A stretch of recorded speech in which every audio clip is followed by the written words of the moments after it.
उसके लिए शायद कोई फोन किसी के पास हो तो अपने खर्रा साहब को फोन लगा तो मैं पूछ लेता हूँ। एक पहले तो बजट तो मंगाते हैं इनका काजू वाले के लिए, कोई फोन लगा तो भाई तुम खर्रा साहब को।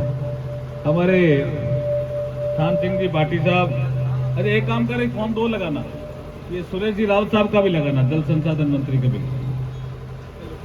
हमारे थान सिंह जी भाटी साहब, ओम प्रकाश जी मेघवाल छत्तीसगढ़, राकेश जी कस्मा, हमारे संधू साहब, जगवंतर सिंह जी भारतीय जनता पार्टी खाजूवाला के भी बहुत से सरपंचगण जो जुड़े हुए हैं, वो भी कह रहे हैं कि पानी की अतिरिक्त मांग का एक विषय है।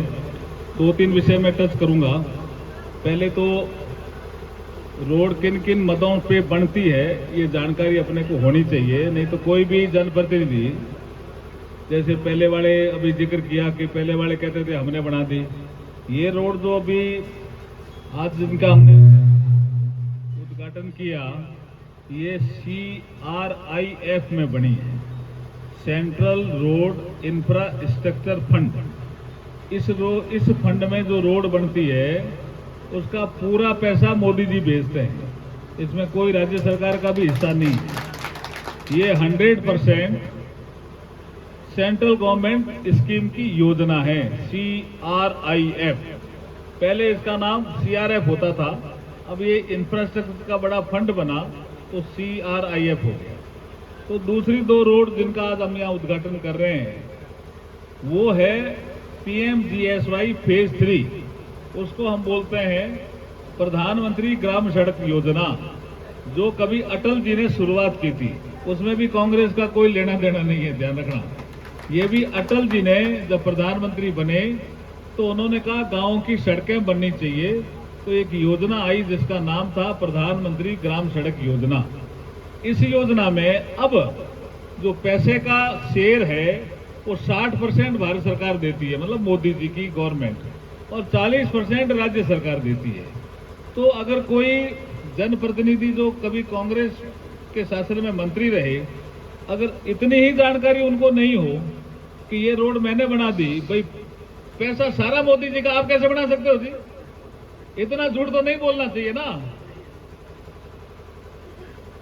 ये इस तरह से लोगों को बरगलाते रहते हैं। और फिर आपकी हाईवे रोड होती है, फिर आपकी स्टेट हाईवे होती है, फिर आपकी एक MDR मेजर डिस्ट्रिक्ट रोड होती है, फिर ऑल वेदर रोड होती है, फिर आपका 6 लेन होता है, फिर आपका आजकल एक्सप्रेसवे हाईवे बन रहा है जिसका मोदी जी उद्घाटन करके गए 8 जुलाई को बीकानेर में, आपका अमृतसर से जामनगर। ये सारी योजनाओं का पैसा तो मोदी जी का है भाई, ये ध्यान रखना। सड़कों के लिए मोदी जी जबरदस्त पैसा देने वाले हैं। अब एक योजना मोदी जी लाने वाले हैं तीसरे कालखंड में, उसका नाम होगा PMGSY 4th। अभी फेज 3 आ गई। फेज 3 में उन्होंने कहा मंडी जोड़ो, स्कूल जोड़ो, अस्पताल जोड़ो, और उसके बाद कोई मिसिंग लिंक रह गई है तो उसको जोड़ो। ये थे प्रधानमंत्री ग्राम सड़क योजना का 3।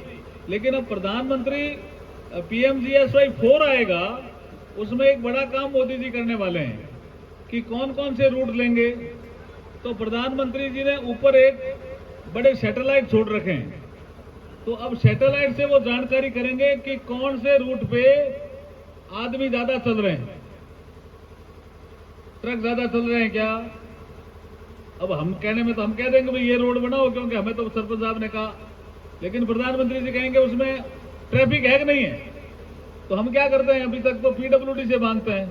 अब प्रधानमंत्री जी कहते हैं PWD वाला भी सही रिपोर्ट नहीं दे तो कई बार गांव वालों को निष्पक्षता से निर्णय लेने में कठिनाई आती है, तो सैटेलाइट से मिलान कराएंगे कि PWD जो कहा है वो रोड ट्रैफिक उसमें है कि नहीं है, आदमी चलते हैं, गाड़े चलते हैं, ट्रक चलते हैं तो वो रोड बिना किसी पक्षपात के मोदी जी दे देंगे। ये PMGSY फेज 4 है। यहाँ एक सारे किसानों की एक डिमांड है कि हम 16 मार्च से शायद हमारी बंदी हो रही है, और ये करीब 60 दिन की बंदी होती है, क्यों यही है ना।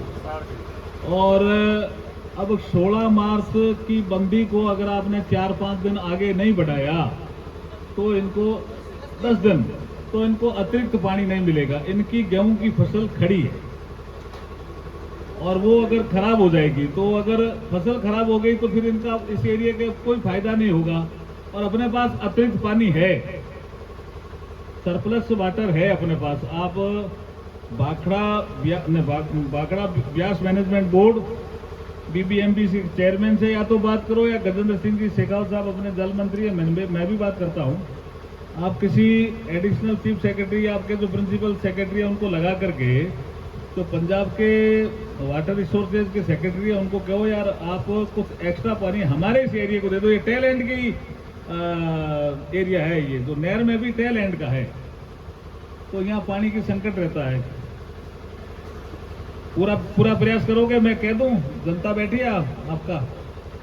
चलो भाई, मंत्री जी कह रहे हैं कि कह दीजिए, ये बोल रहे हैं, देखो ये बोल रहे हैं, ये कह रहे हैं कह दीजिए, ये अतिरिक्त पानी दिलाएंगे। पंजाब के मुख्यमंत्री जो सवेरे लेटर लिखोगे, और बढ़िया साहब, ताली बजा दो आप मंत्री जी के लिए, कह रहे हैं सवेरे लेटर लिखेंगे। थोड़ा बात भी करनी पड़ेगी, पीछे लगा देना किसी को, ठीक है? ठीक है सुरेश जी, थैंक यू राहुल साहब। तो अब या तो मारे जाएंगे, दोनों बम्बार्डमेंट कर रहे हैं देश। अच्छा, इस तरह से युद्ध में होते हैं तो किसी की सुनते नहीं है, लेकिन प्रधानमंत्री मोदी जी के पास वो बात पहुंची तो मोदी जी ने रूस के राष्ट्रपति से भी बात की और यूक्रेन वाले राष्ट्राध्यक्ष से भी बात की, और कहा भी आपको 4 घंटे के लिए युद्ध विराम करना पड़ेगा। जो दोनों देश लड़ रहे हो युद्ध में, वो 4 घंटे का युद्ध विराम होता है। और फिर लड़के निकलने के लिए कहा कि भाई 4 घंटे हम नहीं लड़ेंगे, युद्ध विराम है, आप निकलो। लेकिन हम पहचानेंगे कैसे कि ये भारत के बच्चे हैं, इंडिया के बच्चे हैं? तो ये तय हुआ था कि भारत का झंडा लेकर के जो निकलेंगे वो भारत के बच्चे हैं, ये माना जाएगा। तो भारत के बच्चों ने तो भारत का झंडा उठा लिया और निकल गई। नेपाल के लोगों ने, लड़कों ने सोचा यार मरने से अच्छा तो भारत का झंडा उठा लो, और वो भी निकल गए। लंका वाले भी भारत का झंडा उठा लिया और निकल गए। बांग्लादेश वाले भी निकल गए। पाकिस्तान के कुछ लड़के थे, उन्होंने कहा हम भारत का झंडा तो नहीं उठाएंगे। तो फिर आधे घंटे के बाद वो वार्निंग देना आया कमांडर, कभी 3.5 घंटे हो गए, आधे घंटे बचा है।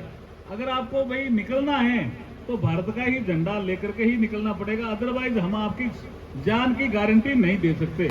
तो उस जब लगा कि मर भी सकते हैं, तो उन्होंने भारत का झंडा, पाकिस्तान के लड़कों ने भी भारत का झंडा लेकर के जब वो बाहर निकले सड़क पे, तो पता चला कि भारत के झंडे की इतनी बड़ी ताकत है। ये बदलता हुआ भारत है, और मोदी है तो मुमकिन है कुछ भी।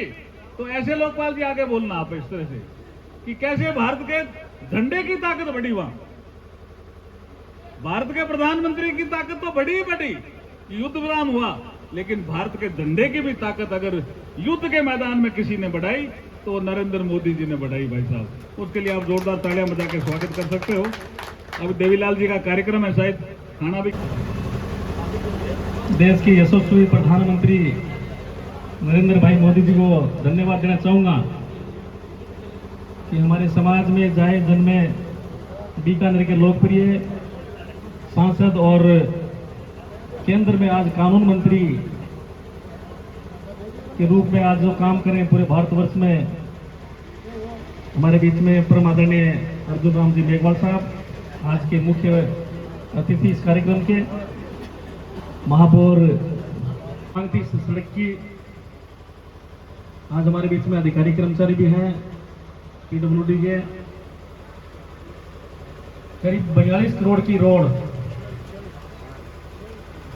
42 करोड़ की रोड, 45 किलोमीटर रोड, करीब 45-46 किलोमीटर रोड है ये।